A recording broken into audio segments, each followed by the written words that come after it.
Scott, you don't look a little royal right now. I'm flushed right now. Ah, the puns, the I puns. know, and I was going to I had this dream this afternoon that I was gonna have a deck of cards in my hand. I'd be like going, Yeah.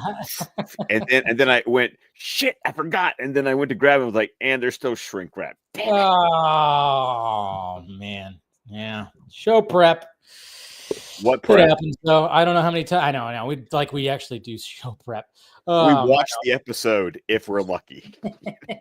I know, right? It's like one of those things where you have an idea, and then when the idea becomes a little too you just go fuck it. You basically just go fuck it. It's not happening. Oh well, but hey, This is the quality of entertainment that y'all tune in for every Wednesday night. What can we say? exactly. So thank you guys for joining. Yes, we got another Batman Beyond episode that we're going to be talking about, the Dead Man's Hand. Almost said the Dead Man's Hand, but Dead Man's Hand. And yes, we get an appearance of the Royal Flush Gang. I know. So God about that. you When I read really? the title, I was like, it just totally eluded me. And then all of a sudden, when I started playing, I went, "Oh yeah, this episode. This is an episode when I mean, obviously we watched it a little older, but this is an episode where you watch it as a young man, you go, oh, I want that to happen to me. I want to, Yeah. yeah, I want to get Yeah. warm fuzzies, feeling from this mysterious girl, Who's got the short skirt like apparently everyone in the future does. I'm just pretty much, yeah. Before we get started talking with the episode, though, Yeah. I wanted to note that today has significance in Batman Beyond history. Oh, does it? It does. You tell. So this is April 23rd, where the day we are streaming this, in case you're catching this later. Uh-huh. This day in 2002 was the day that the uncut original version of Batman Beyond Return of the Joker was released on DVD 2 years after the original release of the movie. Ooh. This is the day when they finally released the unedited, the uncensored version of the film. That's right. I forgot. I remember there was two different versions of that. I think a buddy of mine, who I met later on around this time, he was a big Batman Beyond fan, and he had this version, the uncut version. Oh, I got and it's so funny that now the uncut version is the only version you can find. As it should be. As it should be, right. But and no matter how much I've upgraded my Batman Beyond collection, and of course, if you get the Batman Beyond box set, Return of the Joker is just included with it, the same way that when you get the Batman the Animated Series set, it just comes with Mask of the Phantasm and Sub-Zero. I still have my original DVD in those old Warner Brothers cases, like with the snap and the cardboard thing. Yeah. I held on, no matter how many times I upgraded my uncut version, I held on to that DVD of the edited version just for, collector posterity's sake. Because once again, they've never upgraded or done anything with the censored version. Once they released the uncut version in 2002 on this day, April 23rd, that became the only version of Batman Beyond Return of the Joker that you could find. And it's the version that's streaming on Max. So I just thought, that's so cool. I remember it finally coming out 2 years later and pre-ordering that puppy on Amazon. So I just thought I thought tonight's stream being a Batman Beyond episode was a wonderful opportunity to just mention that. Of course, we'll discuss that in much more detail when we actually discuss Return of the Joker. Yeah. I was about to mention that we're definitely going to be diving into Return of the Joker, just like we dove into Mask of the Phantasm and Sub-Zero and everything. So those are fun ones. Those are longer episodes, which are great. We always, got to because they're movies. They're movies, so we got to chalk out like about 2 hours, most likely twice the time. But it goes by fast because, guess what? The movie's pretty good. It's really good. Let's just say the movies have been pretty good. So it's not a struggle. All right, so that was that. Yes. Okay. Then wrote back to this episode. This was another one of those episodes where the animated series or universe introduced me to DC Comics lore. Yep. I Me not too. familiar with the Royal Flush Gang. Mhm. I didn't realize that they. And here's the cool thing: guess how long the Royal Flush Gang has been around? I would say since the 70s, right? It has to be. Six. 80s. Huh? 1966. No shit. Oh, Yes. man. They first appeared in Justice League of America number 43, co-created by Gardner Fox, the original creator of the Justice League. Nice. Yeah, because I know So, they've been yeah. around for a bit, but yeah, I'm with you. I'm the same way. I did not know who they were until watching all this animated awesomeness that we have. Yeah, so it was cool because I mean, this really isn't getting into any spoilers yet for the episode, but I love the idea that the series indicates that Bruce, as Batman, has a history with the Royal Flush Gang in the animated universe. And yet, as to this point of when we watch this episode, this is our introduction to the Royal Flush Gang. So Bruce, as Batman, had encounters with them in that, you know, time jump in between, the end of Batman the Animated Series and Batman Beyond. And I just now, spoiler alert, they will go back and revisit some of that in the future, in other series in this universe. But the idea that we get introduced to characters that for an animated audience, this is our first time seeing them, but Yeah. the story indicates they've been around. And I enjoy that. I really do, especially when the universe expands enough that they kind of loop back around in time and get to show us some of those adventures. Kind of makes you wonder how many times that they wanted to have the Royal Flush Gang in the original runs, like, if there was like times where they had like, and obviously there's probably been like whiteboards or, post-its that are up and going like possible villains. And I'm sure that's been up there. They just couldn't figure out a spot. And then when it came to Batman Beyond, they were just like, hey, why not? Well, I think it's already because you've got to remember how grounded those original 85 episodes were. I True. mean, you're talking about a series to start off with Man Bat, but still, no magic, no metahumans, anything Yeah. like that. That doesn't come around until the new Batman Adventures at the same time as Superman. And then, but this Batman Beyond interpretation of the Royal Flush Gang, because it set the future with the technology. I mean, let's be honest, writing on the flying playing cards is such a badass design. I love it. Yeah, it's really, yeah. It almost maybe that was part of the reason. Yeah, could be part of the reason, like you said, just they couldn't figure out how they could make it work in that world. But now you have a world where, hey, if they're flying, they're floating around on flying playing cards. That actually works in this world because everything's flying. Yes.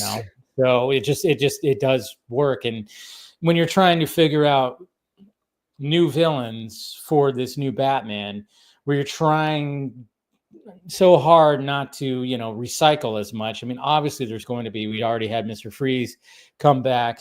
Yeah, you're gonna have those moments, and we just talked about the turn of the Joker and all the stuff like that. But at the same time, it's like you don't want to rely heavily on that. And I think you even emphasized that they didn't want to rely heavily on that either. So, but to actually take characters that are within the books, that have been in the books, that weren't shown off in the original runs, to put them in here, they were probably just like, oh yeah, perfect, we can actually do a lot with this right here. And then, oh hey, guess what, we can have one of them, hey, love interest for Terry, look at that.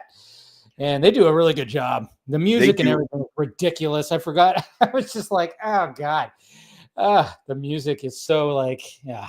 But but again, if you're watching this as a teenager, you're going, damn, why can't, yeah. or something. And this funny, okay, I've got other thoughts that I'm just going to wait till we actually discuss in the Okay. episode, because there's ridiculousness in the episode. But then you think back when you were like 16 or 17 or Yeah. 18, but that's ridiculousness that like legitimately happens. And Yep. it's just, we'll get to it as we kind of do our walkthrough of the episode. But Yeah. I've always, I will admit that I got, the only thing I was fuzzy on was what happens in this episode, and I no shock that the Royal Flush Gang returns in the series. So it's just kind of like, okay, what events happen in this episode versus what events happen? It's kind of like some of those Catwoman episodes that I got so confused about, like which one happens in this episode and which one Yeah. happens in this episode. Yeah, like I said, it was one of those like when I saw the title, I was like, I just didn't ring a bell. Usually the titles don't. Then when finally started, I was like, duh. Oh, okay. Duh. So once again, just with the randomness that I always bring to this stream, because that's the fun. We love. That's the fun. Do you know the significance of the title? Dead Man's Hand. No, I mean I had a feeling like obviously when he has the card that has the black skull on it, I figured that had to do with something with it, but I'm sure that's not the reason. It is poker mythology. Have you ever heard of the lawman Wild Bill Hickok? Yes. Okay. He was shot in the back of the head in 1834 playing poker. Mm-hmm. According to legend or history, he was holding a pair of aces, a pair of eights, and the fifth card, because he's playing 5-card draw. The fifth card is debated, but a dead man's hand has become two aces, two eights. That's right. Yeah. So you'll hear heard of aces and eights, and that's a dead man's hand, because that's Yeah. what he was holding when he got shot.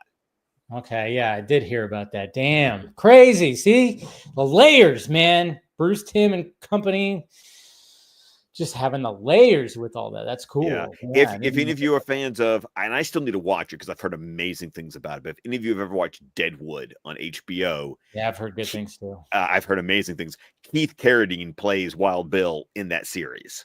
So There you go. Check that out. Yeah, that's one of those that I kept hearing good things about. I think my brother watched a couple of those seasons too. My brother's a big poker player, so obviously he knows a lot of that shit. So, but I probably heard that from him, or we've had talks about that. I don't know.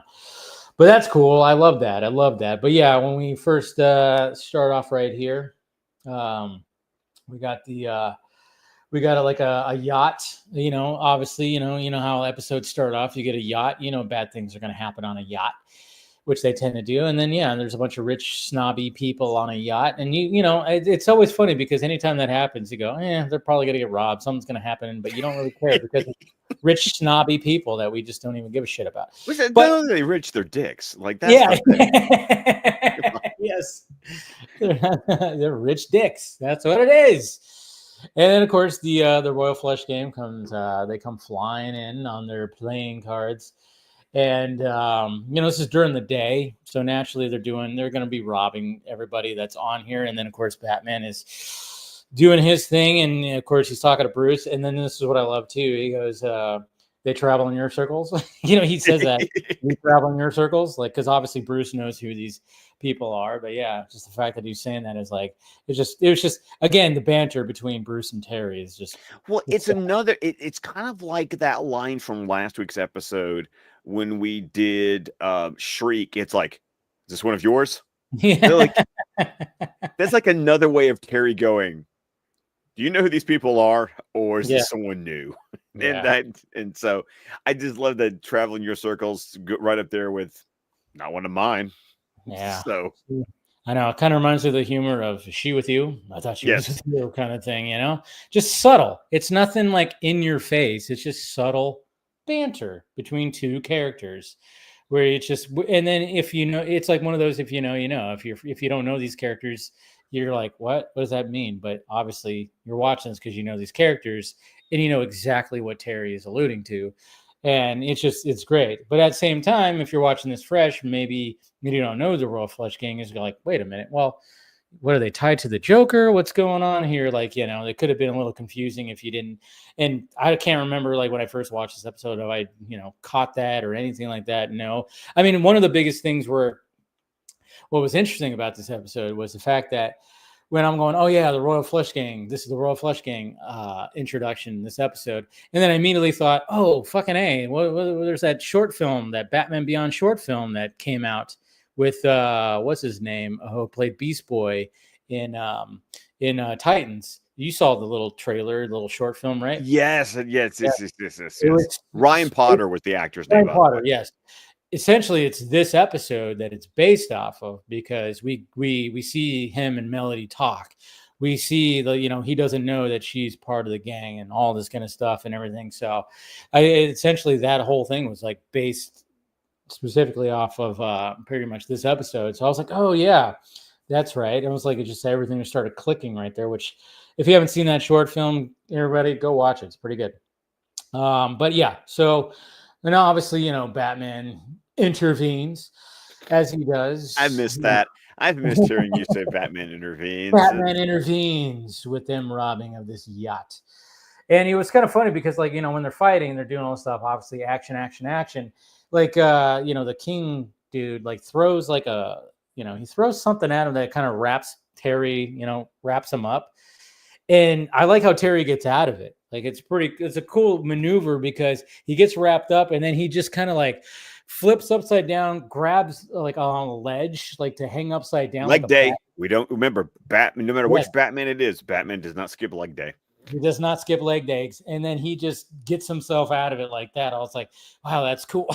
I just thought that was just a cool way to get out of it. It was like very stylistic way to get out of that little predicament. Well, and also it becomes very clear through the dialogue that King has a history with Batman. This is about getting Batman, while Queen, Ace, Jack, 10, you know, they're here for the robbery. Yeah. But it's clear that King has it out for Batman. And another side note, if you've never seen Maverick, directed by Richard Donner with Mel Gibson and James Garner and Jodie Foster. So good. Such a great movie. But that's actually where I learned what a Royal Flush was from that movie. Damn good movie.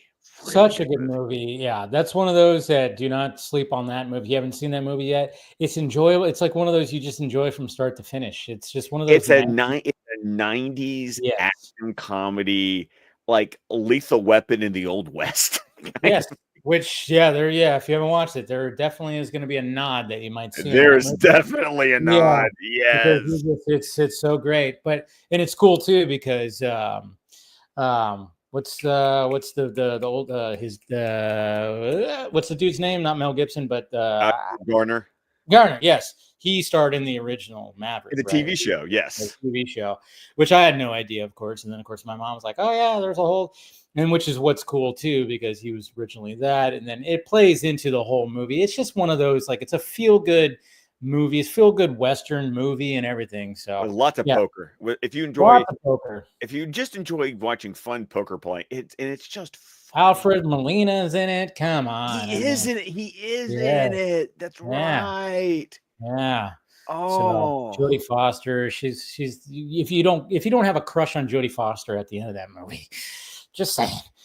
It was hard not to crush on her. But anyways, there's a tangent right there. But go watch Maverick if you have not. Not Top Gun, just Maverick. Just Maverick. 1990s, Mel Gibson, directed by Richard Donner. Great fun. Great flick. But yeah, so yeah, you're right. Like you said, you could tell he's got a little bit of a vendetta right there. And then of course, you know, being the fact that they have like technology, like she has like a little wand that shoots like electricity and whatever. And you know, that's pretty much how they get away. It's like, you know, distract. But yeah, you could see it right away because he gives them, you know, the King is like giving him that grin, like, hey, yeah, gotcha, bye, you know, kind of thing. Yes. So and then naturally it's like, all right, well, they got away. And then we get to the point where, okay, so cut to Terry's like, hey, I got some plans, because again, he's still a young kid. Still has to have some kind of social life, still has a girlfriend, shows up to some club, some dance thing. And, you know, his girlfriend, Dina, right? Dana. Dana. Sorry, Dana. I'm thinking The Last of Us. Dana. Yes, you are thinking The Last of Us, which Yeah. thankfully I'm caught up on now. Oh, jeez. Yeah, you have to be with that episode. I Anyways, know, yeah. Spoilers unless you played the game. yeah, I know. It was just one of that, but it's so funny because everybody was going, "Oh boy," here comes, and I was like, and even though you know it was coming, you're just like, "I can't. I'm not. I can't. I'm not ready for this." I know, right? Yeah, I was like, ugh. Anyways, good. But Dana, Yeah. okay. So this is like standards and practices with you. I'm gonna Okay. see if by the end of season 1 I can get you to remember his girlfriend's name. Like I know, right? It's true.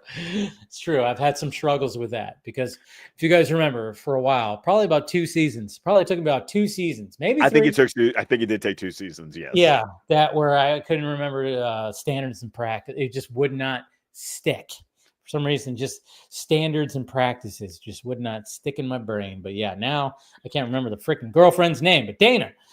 And of course, she's dancing, doing her thing, and then he shows up, and she was like acting all. Okay. I'm coming from this from a guy's perspective. Of course, I'm just gonna say it, but she's being kind of unnecessarily bitchy about this whole situation. That's where I land on this. I'm like, Dana, let's take a moment. Let's take a moment to remember what's happened to Terry. His father was murdered.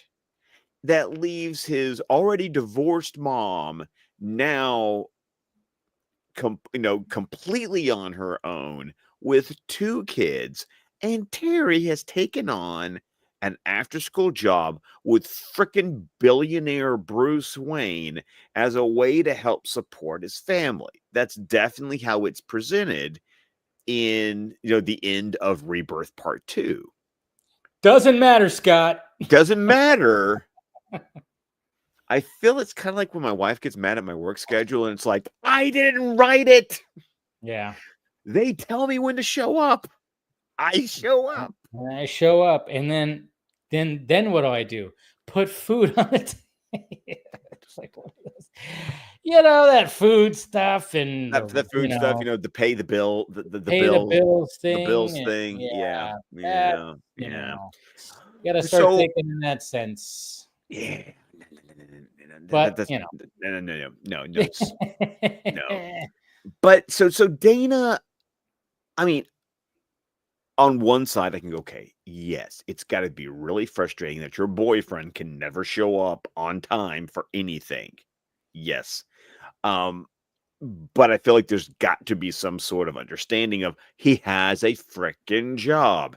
He'll get there when he can get there. Now, if you want to say that there's other things keeping him from seeing you, and you want to say that, and you want to call that out, that's one thing. But if your complaint is you have a job and you're always at work, yeah, it be that way sometimes. I mean,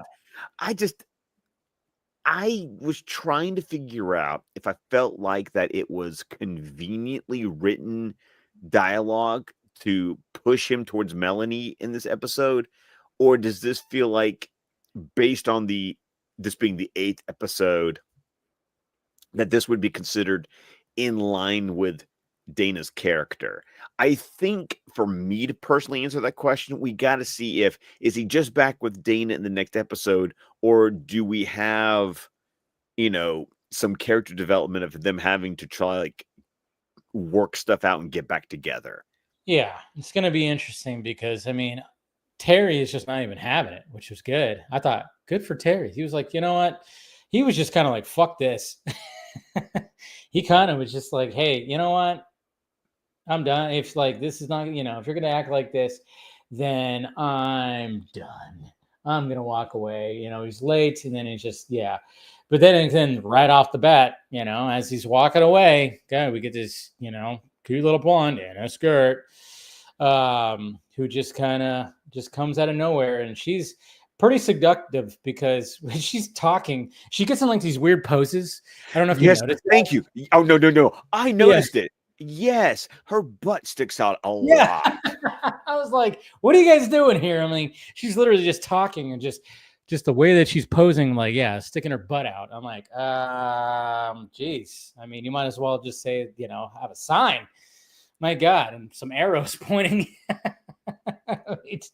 It was just kind of funny. I was like, look, why do they? All right, cool. And so we meet Melody Walker, and she just Melanie. Melanie, Not Melody. Melanie. Sorry, not Melody. Yeah, I'm thinking. I don't know what I was thinking, but Melanie. Sorry, not Melody. That's Melody. Are there people named that, or is that yes? Just There are people named that. Okay. Yes. Yeah, yes. I was about to say. I'm like, wait, am I? Yeah, total brain fart right there. I was like, wait, or is that just this name of a song, or anyways. It's okay. Mary See, Melody. Now my brain, yes. Yeah. See, now my brain's going. Right. Yes. Looney Tunes and shit. Looney Tunes. That. Yes. Yeah. See, that's Warner Brothers. We're all in the family here. Yes. That's where my brain went right there. There we go. I'm glad you caught that. You knew exactly where I was going. I knew exactly where you're going with that.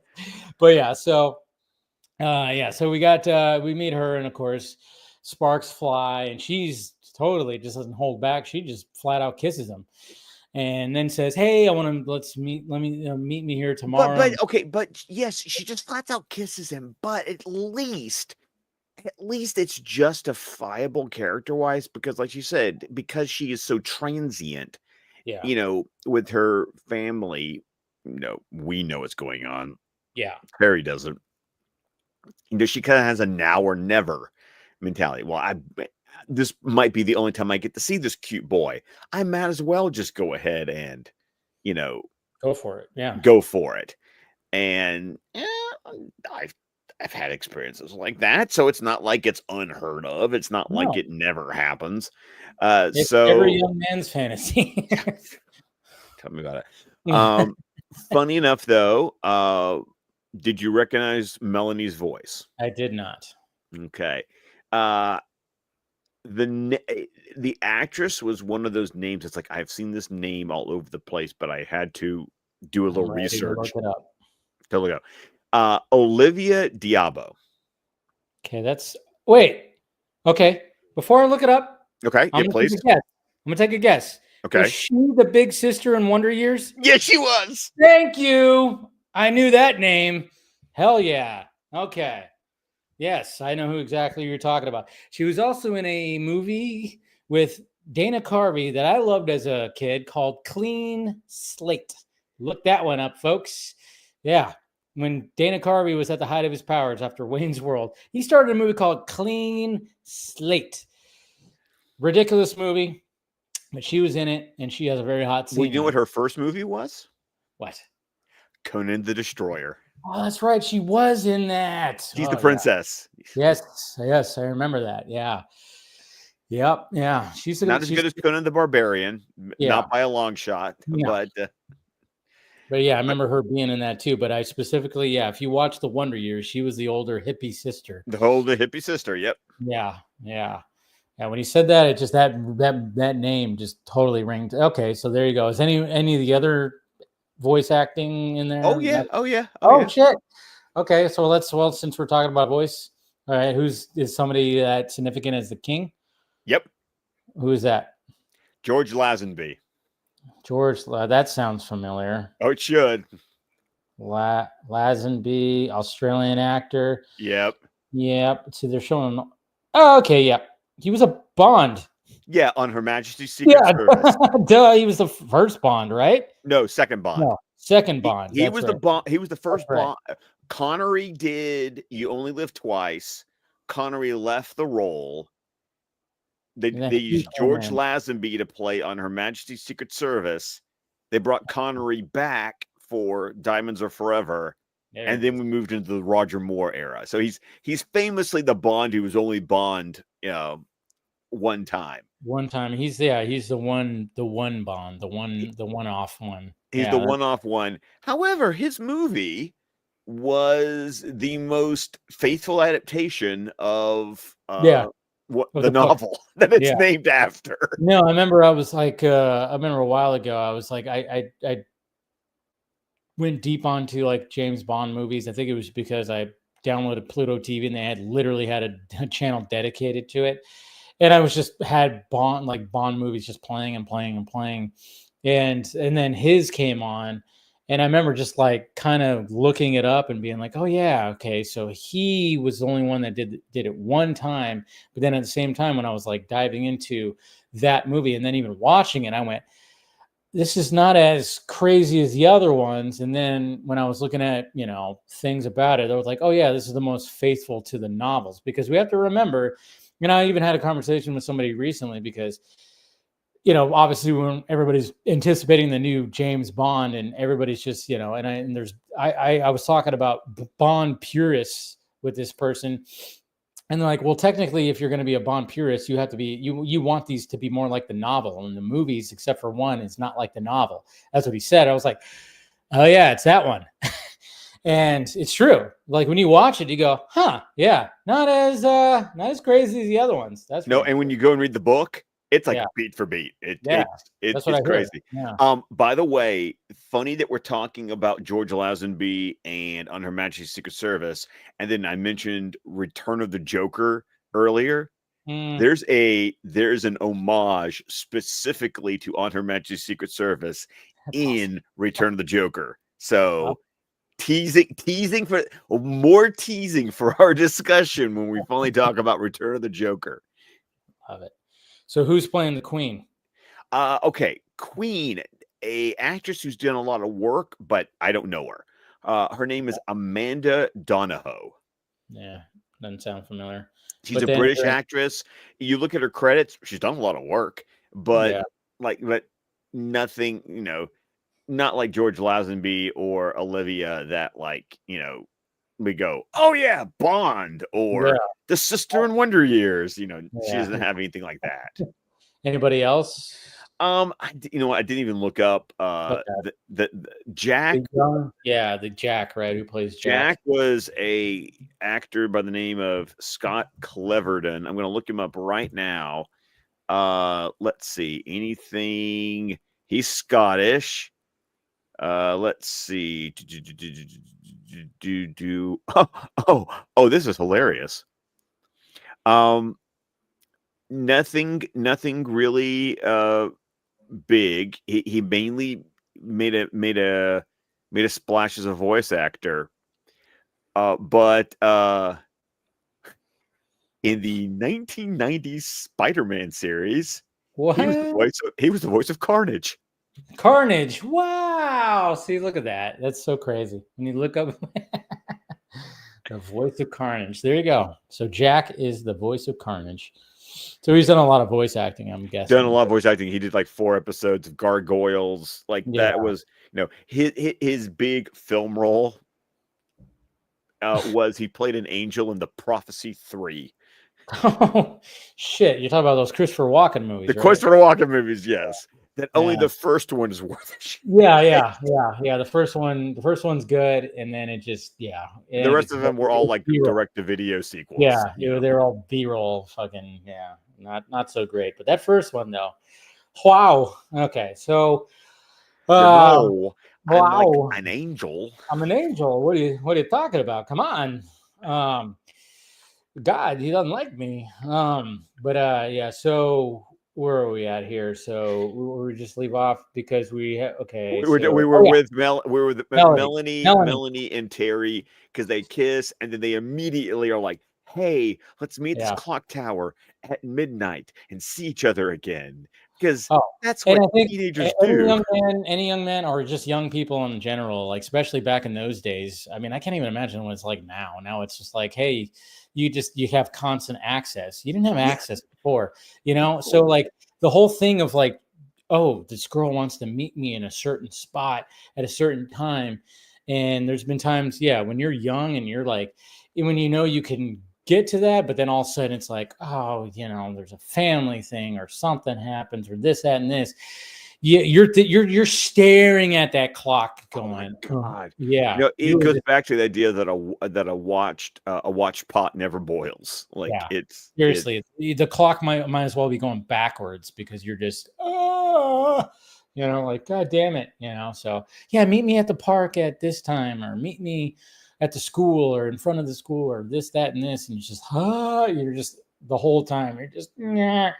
Anyway, so yeah, so we got that, and then naturally Bruce wants to talk to he wants to talk to Terry about the Royal Flush Gang, obviously to like educate him or something like that. And then of course we when we were back at the Batcave, and then of course naturally we kind of cut to them, and then they're kind of like training or whatever, they're kind of doing a thing, and this is where we kind of get to know the family a little bit, get to know the backstory. Obviously, it's kind of cool how it transitions where Bruce is like talking about them and talking about how the legacy of this family, and then of course it just Yes. kind of cuts to them currently, and we kind of get a little bit more, and this is where we actually get more of the King's vendetta to get, like, because with Bruce, with Batman, I should say.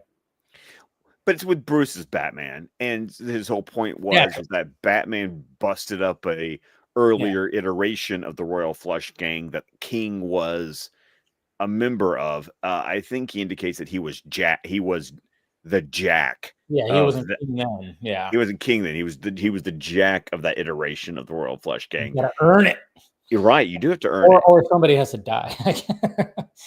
I guess so. That could be that too, but partially, but mainly gotta earn it. But yeah, so I mean, it is kind of cool how they do that, and this is also supposed to be like the shock reveal that Melanie is 10, which by this point, if you are of a certain age, you just kind of go, well, I see this coming. Yeah, you totally do. And then of course, yeah, she enters like, where's 10? And and then of course she enters the room, and cut to commercial. Cut to commercial. Yeah, exactly. So but hey, what are you gonna do? And then of course they're breaking into this like museum type place. She's reworking the alarm. And then of course, she does not want to be there, and she looks at her wrist that the clock appears, and it's like 11 something. It's 11:03, 11:05. She's just she doesn't want to be there. She wants to get this over with. She just wants to go meet Terry. She needs to, she wants to get some dopamine. She's not getting dopamine from like breaking into this place. She wants to, anyways, I was going to go even worse, but you know me. I held back. I do know you, unfortunately. Yeah, because I'm like, wait a minute, it's teenagers. So hold back, Dave. Anyway, so yeah, they break into like this museum. Like, I guess it's like a museum type. It's a museum. There's an ancient sword there because Bruce is like, the Royal Flush Gang will always rob things that are associated with cards. Yeah, I do love the joke. So why the yacht? It was a member of the yacht club, and there goes, ouch. Yeah, makes sense. But and of course, the guards show up, and guess who intervenes?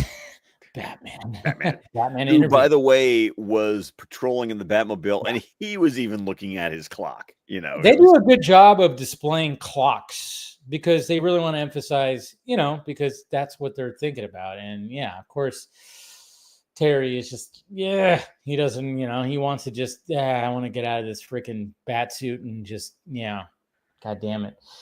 So, but yeah, he's patrolling too, and he's looking at and he's hoping that nothing's going to happen naturally. Right, because he wants this over with, because he wants to be able to meet Melanie, and Melanie wants to get her robbery over so she can meet Terry. And then apparently, even though we never hear anything, well, we see that the wire she was fiddling with that starts sparking electricity, so we can assume that sparking electricity tripped the alarm, even though we never hear it. So by the time the Royal Flush Gang descend down to the showroom, the guards are there waiting for them. Yeah. So it already triggered the alarm. I mean, they emphasize that pretty good too. So that just shows you that she is 100%, not 100%, in the game that they're trying to do right here. She just wants to, she wants it over with, so she's rushing it. Yeah. She fucked up.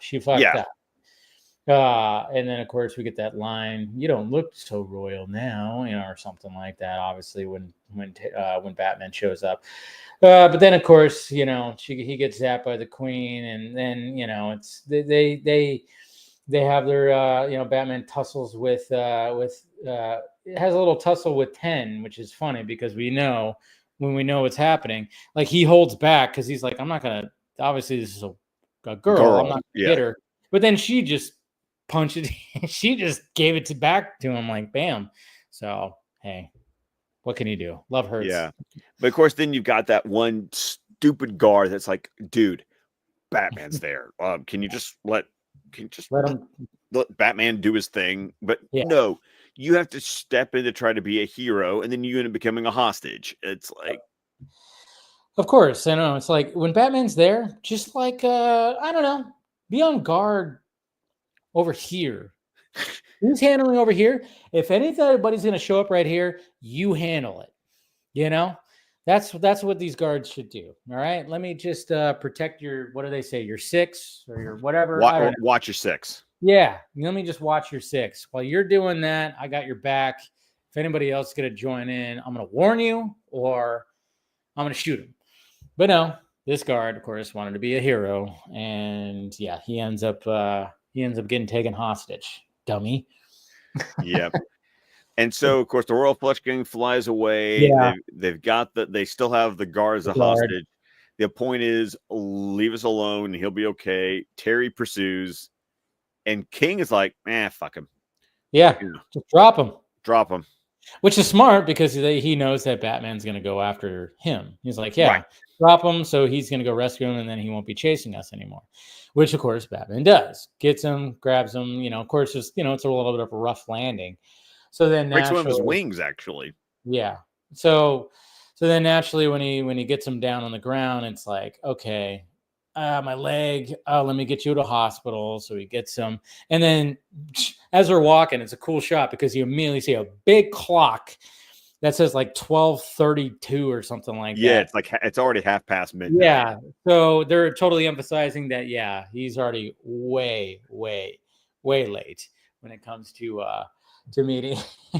Of course, the fun part is that Melanie's also not there either. So yeah, she's not there either, and she has an argument with the King, because she she didn't obey everything that he was like kind of doing too. So we have a little tussle when it comes to that as well.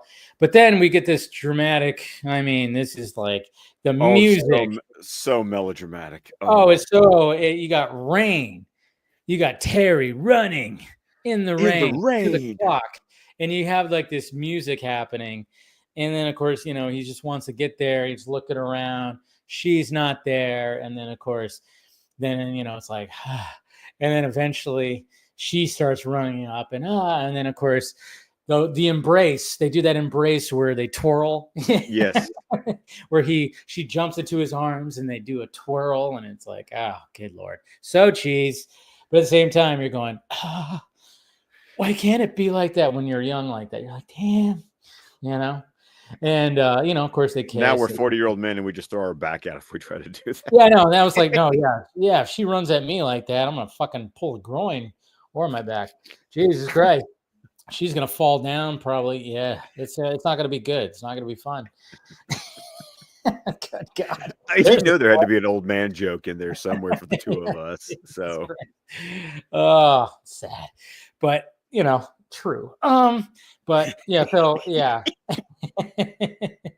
So then, of course, they, they're obviously out all night, just having conversations, and we get to a point where she talks about how her family moves so much, and she thinks the family's going to be moving again. And she's just worried about that. She just wants tonight to be tonight, and then naturally it's like, well, meet me again tonight, or meet me again tomorrow night. And then of course, oh, don't you mean tonight? And of course it's that whole thing, oh, the sun's rising. They've been talking all night, which that's a fun thing, I guess. But it's a fun thing. It's really cool when you watch something like Richard Linklater's like Before Sunrise. Have you seen that? That's with Ethan Hawke and yes. What's the girl's name? I can never pronounce her name. Yeah, I never can. But I saw it a long time ago. Didn't they make like 2 sequels to that, or 1? Yeah, it's a trilogy. It's a trilogy. Yeah. It's Before Sunrise, Before Sunset, and Before Midnight. The only one I haven't watched is Before Midnight. But yeah, no, I remember that movie. I saw it a long time ago. I don't think I saw the sequels though. But Now it's kind of cool that ended up being a trilogy. God, what was her name? Because I remember she's been in a couple of movies. Very pretty face. Anyways, so Very yeah, French. That's the yeah, she's problem French. for me remembering. Her name. Can I pronounce? Okay, hold on. Here we go. It is. Julie Delphi. There it is. I knew her last name started with a D. I Yeah. was like Dempsey, something Delphi. Delphi. There we go. I almost had it right there, but yeah, I knew her last name started with a D. Yeah. I remember she was also. They did like American Werewolf in Paris. Not. They did that remake. It was kind of like a remake of like American Werewolf in London. They did Uh-huh. one that's called American Werewolf in Paris with Tom Everett Scott in the late 2000 or early 2000s. She was like the werewolf that bites him. Okay. Yeah, it was a weird like kind of remake of American Werewolf in London, but not as good. But I remember she was in it, and you know I watched it because there was nothing else to watch. And it was fine. And Tom Everett Scott was coming off of That Thing You Do. So, anyways, he played the drummer. So yeah, so we get that whole romantic thing, and so then Melanie is like, she thinks that, and then it's late, and then of course it's kind of funny because she takes his jacket. Yes. I don't know when he gets it back, but yeah, she takes his We jacket. talking about Terry's got like 50 of the. It's like Kingpin. Probably, He's got like but I like 50 of how he those. shows up to the Batcave and he doesn't have the jacket on. He's just wearing his futuristic Henley. And then of course Bruce is like, you're late again, and then of course he gives him attitude like, well, early if you think about it, kind of thing. And this is where they kind of just we get more Terry and Bruce bumping heads. Because Terry's just had it. It's like, I want to have a social life. Yeah, because obviously girlfriend, he was just, I'm over that. He said fuck her, like whatever, and then all of a sudden he gets a huge just, oh my god, just here we got this new girl just immediately. I mean, it's so much.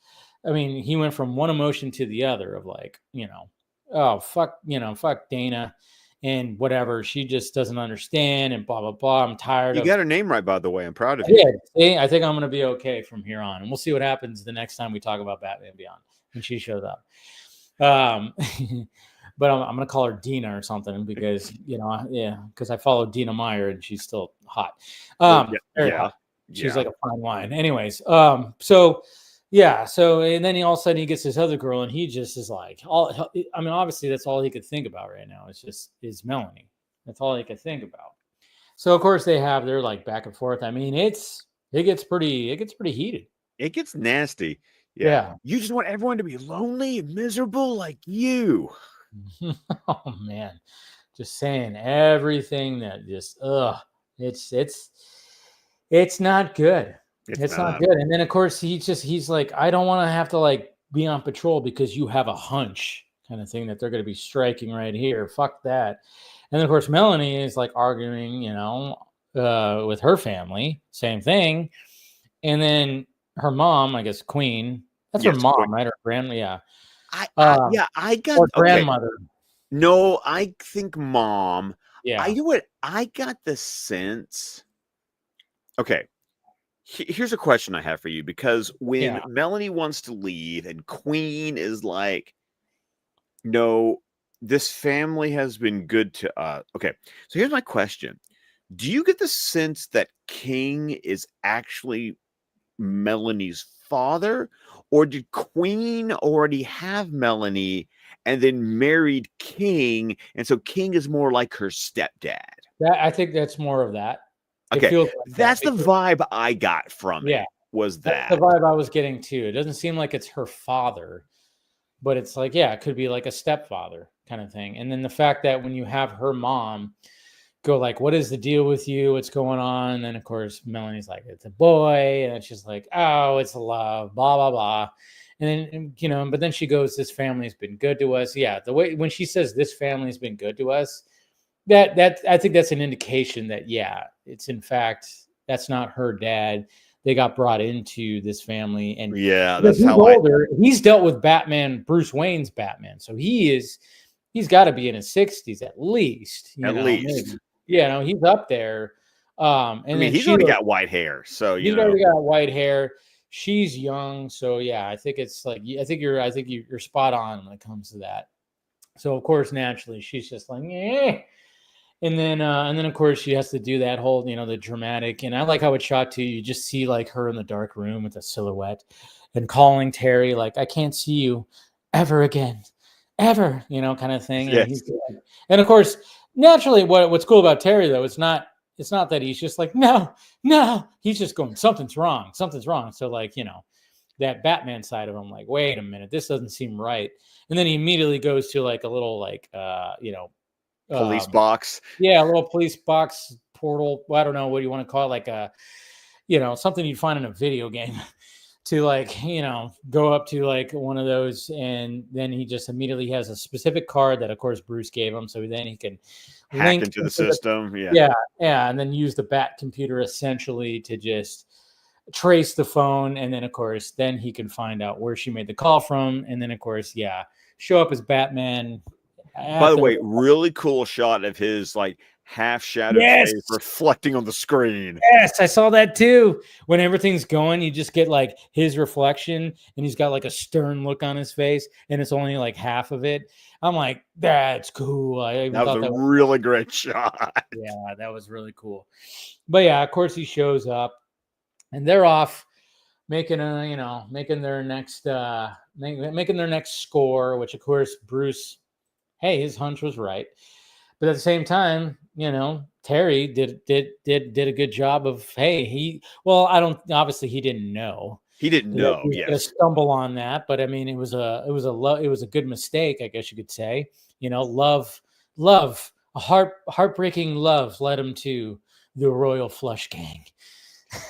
If you want to, I like it when they leave the briefcase full of jewels with a booby trap on top. It's just kind of like, yes. Yeah, which is a card, and it's like, oh boy, and then of course they come back, and they're all happy with the score they got. They apparently stole a bunch of credit cards or whatever cards, bank cards, cash cards. Yeah. So, and then of course Melanie is, there's just a lot of that. But then of course the king is disappointed because he was hoping Batman would show up, because he had a specific card, which is the Black Skull card, or whatever the hell. Yeah, it ends up being like a napalm. It ends up being like a big boom boom. It's a big boom boom card. Big boom boom card. There you go. But then of course everything goes to hell, and they realize, because obviously the booby trap went off, and they see it, and they're like, It's so funny because they have the big guy that the big dude, Ace. We don't even know Ace. We don't even really know. He's just like the big brooding, like that. He's just a big brute. He's a robot. Oh, that's right. He is. Damn it. Sorry, I forgot. See, totally. See, I'm dummy. That's my fault right there. That's my fault. I'm like, wait, who is the big guy? Oh, yeah. Anyways, which is funny because they never ever never acknowledge it. They never acknowledge her, except for the fact that later, right? They get acknowledged in another episode. Yeah. Yeah. But Terry clearly knows something, because when he gasses the Queen, camouflages himself, and takes out Jack. He fights Ace, but he throws Ace down the laundry chute and then drops a bomb after him. So he's got to have some idea that this is not. This guy's not a real person. No. But here's where we might as well just jump in, because where all the action starts happening. And, we'll jump in when the Queen is going to get involved, right? Oh, yes. Smart. Got her. And then, of course, here's the thing, though. Terry, you turn on the camouflage. Why do you ever turn it off? I just... Right. And then, right there, he's like, oh, wait, this guy's not human. Ow.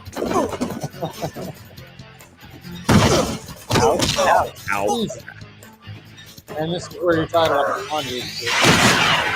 Shoots him with his rocket booty, knocks him down the chute, and then drops a bomb after him.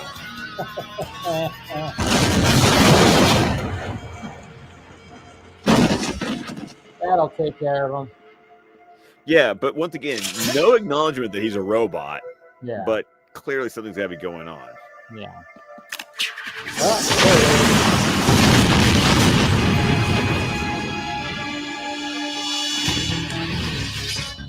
I knew you wouldn't disappoint me. Like wing.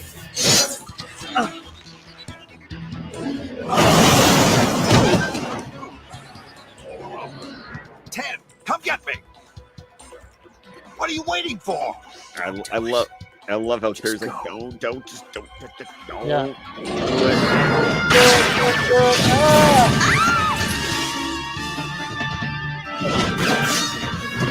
I just love how the cop showed up out of nowhere. Right. I don't suppose I could convince you to let me go. Cool shot right there. That's a cool shot too. Yes. Yeah. Then of course we get the dramatic music and Terry seeing her. Like,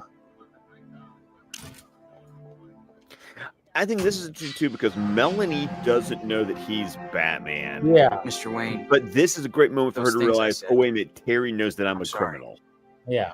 This kind of thing ever happened to you? Oh, I love this. Let me tell you about a woman named Selena Kyle. So good, so good. Because immediately you're like, when he says that, you go, of course, Bruce, and then just like that smile that he has, and he's like, let me tell you about this girl named Selena. Oh boy, jeez. But once again, though, there's those parallels we've talked about where so Melanie gets to kind of be the Catwoman for Terry because it's the criminal girl that he kind of has feelings for. You know, it's so once again, these parallels are there for Terry to Bruce, but they're not always like one-to-one. And I like that. So no, it's good. It's good writing. It's good writing for something, you know, when they're doing this take, and it's like, you know, like I said, you don't want to be, you want to just like recycle the same shit. You're doing something different because this is obviously not the same. And I thought they did it pretty well with Terry and Dana not, you know, having their kind of breakup or whatever. And then all of a sudden he just meets this mysterious other woman who's just like, oh my God, like this girl, please. And then she is a criminal, but it's not the same as Selena. It's not, I mean, Selena was just, oh, I'm a criminal. I have a crush on you, but fuck you, you know, kind of thing. This girl is like, I don't want to be a criminal. I want to run away with you, kind of thing. So yes. Yeah, so it is cool. I like, again, writing is good.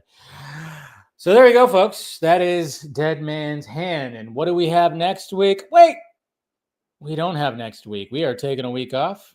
Yeah, Scott's got to work the third shift at work. Work the third shift, but it's okay because when we come back 2 weeks from now, we're back in Metropolis. We are back in Metropolis. So in 2 weeks, that will be May. Ooh, I was trying to look up the date to let everyone know when it is. So we skip April 30th. So it's going to be May 7th. 7th. So when we return on May 7th, we are going to be back in Metropolis for the Superman the Animated Series episode, A Fish Story. A Fish Story. Gee, who's that going to involve? I don't know. Who could it possibly be about? Huh? Possibly some other character might be joining that one. Possibly. I guess we'll see in 2 weeks, guys. I can't possibly guess who that's going to be, but hey, we'll figure it out in 2 weeks. But we appreciate you guys spending some time with us right here. And like I said, yeah, we'll be back in 2 weeks, taking a week off. But yeah, we'll be back in Metropolis, and it should be fun. So if you have anything to promote, Scott, go right ahead. Well, as always, you can find me on X at ScottDC27, on Vero at Scott McClellan, and I'm enjoying plugging my letterbox. So please, You can find me on Letterboxd, Scott McClellan at Scott DC27. I don't really know which one you use to look me up. I think you can use either one to look me up on Letterboxd. But you can check out my written review of Sinners, which spoiler alert, I saw it twice last weekend. So both times in IMAX, because why not? Yeah, it's meant for it. It is meant for it. And there was a particular moment in that movie that was What like, moment you're talking about? wow, Ryan Coogler he went up a couple notches in my book right there, man. oh, Jeez, damn, didn't he, 2 though? notches. God damn it. So check that out. And then tomorrow night, after the heartbreak that was last week, Yeah. I'm finally freaking going to see The Accountant too. Oh, man. And I'm sure I'll be writing a review for that one as well. But yeah, my Sinners review was literally me sitting through the credits of my second viewing.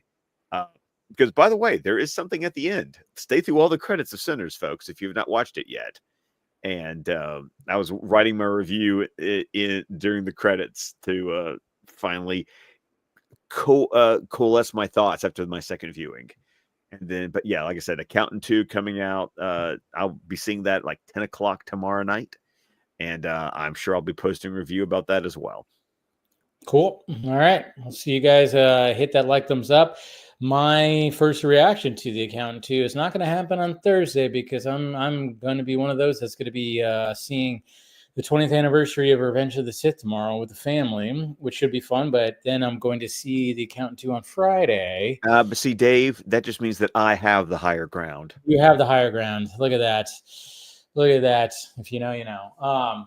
So yeah, so I'll be I'll still, I was like making it a point. Even my dad was like, we still got to see this. I'm like, I could pull off Friday for sure. So I'm going to be seeing it Friday, and of course we'll be talking about it. I'm sure some of the other guys will see it too, and we'll have a little discussion about it on Friday's Vodka stream. But yeah, we love you, and hit that like, thumbs up. We'll see you guys in 2 weeks back in Metropolis, and we appreciate you spending some time with us, and we will talk to you guys later.